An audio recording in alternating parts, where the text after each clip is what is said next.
1982 der blev Grønland opdaget af norske udvandrere, blandt andet Erik den Røde. Så har vi 1261, hvor Grønland blev en del af det norske rige. Det betyder, at de skulle betale skat til det norske Grønland.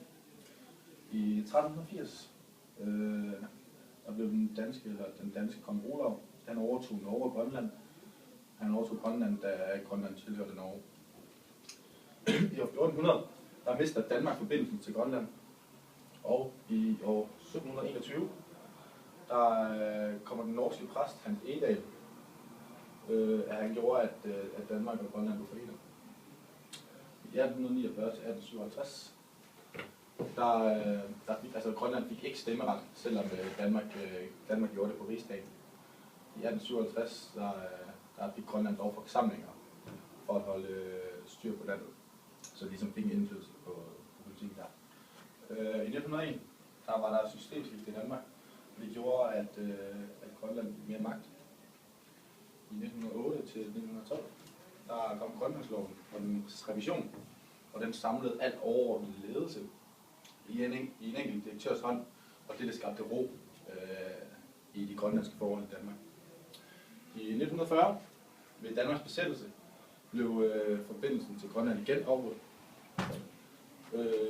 Eskil Bohn og Aksel Svane overtog regeringsmagten med henblik på at bevare Grønland som dansk og undgå, at der opstod nød i befolkningen. I 1941 der søgte Grønland forbindelse til det neutrale USA for at undgå en besættelse, og det førte til Grønland-traktaten. Og senere der førte det her til oprettelse af amerikanske flyvepladser og militære områder på Grønland.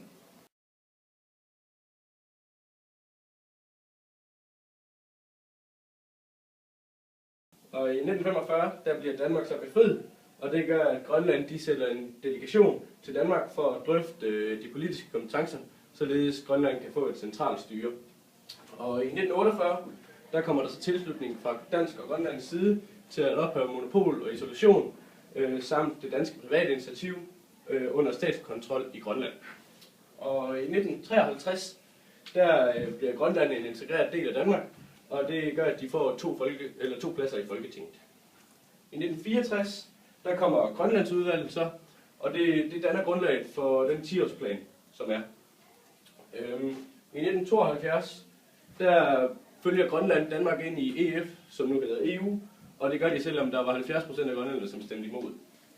I 1977 der kommer der så oprettelse af partiet Siumut, og Siumut de gik forrest i bestræbelserne på, at Grønland de skal have et hjemmestyre. Og i 1979 der opretter man så Landstinget på Grønland, og det indføres den 1. maj.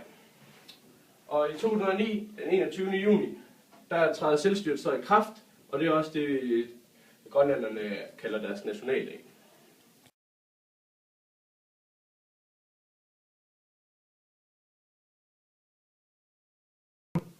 Goddag og velkommen til DR2 Temauge, og i den her uge handler det om Grønland.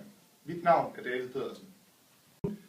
I dag har vi Rune Rasmussen i studiet omkring vores oliedebat om Grønland. Og Rune, hvad er det, du synes om Grønland, omkring deres olie? Hvilke lande har en interesse i Grønland? Jamen, der er en lang række lande, der har vist interesse for olien i Grønland. Der kan nævnes lande som Kina, Vietnam, Storbritannien og også selv. Nu tager vi lige sådan et land som Kina. Tror du, Grønland skulle passe lidt på med at have sådan en stor magtfaktor som Kina, skal blande ind i deres land? Jo, helt klart, fordi Kina de er jo sådan en stor spiller i hele verdensøkonomien. Og de har også den store interesse, de har. Der skal de forsøge ikke at blive undermineret af kineserne. Hvilke side tror du, at Grønland selv mest hælder til af de lande, der er interesseret? Jamen, Grønland har primært vist sig at være meget neutral på det område. Men de har her i slutningen af 2007, der udstedt en række licenser til en masse forskellige lande. Og de licenser gik jo så ud på, at man kunne forsøge at finde olie, der man kunne undersøge, om det var godt nok osv., og så senere have det produktion. I hvilke firmaer tror du, at hvis vi kigger på det danske land, hvilke danske firmaer tror du, der er interesseret? Jamen, blandt andet Mærsk har vist rigtig stor interesse i det. De har så skudt det lidt ned igen, og så er det 40% af de licenser, de har opkøbt. Fordi at blandt andet olien, det koster så meget at få udlandet, og så også fordi, at moralen i det, fordi at Mærsk, de synes, at spørgsmålet om miljø, det er meget vigtigt. Og er der andre danske firmaer, der er interesseret ud over Mærsk? Der er også Dong, og de virker endnu mere interesserede end Mærsk. De har faktisk gået så langt som at sige, at den grønlandske olie, det er vores pension. Det vil sige, at når olien i Nordsøen opslipper, så er det Grønland, vi tager til. Det lyder også en meget god idé. Det var sådan set det, vi havde her fra DR2-debatten omkring den grønlandske olie. Jeg håber, I kunne lide udsendelsen. Tak for i aften.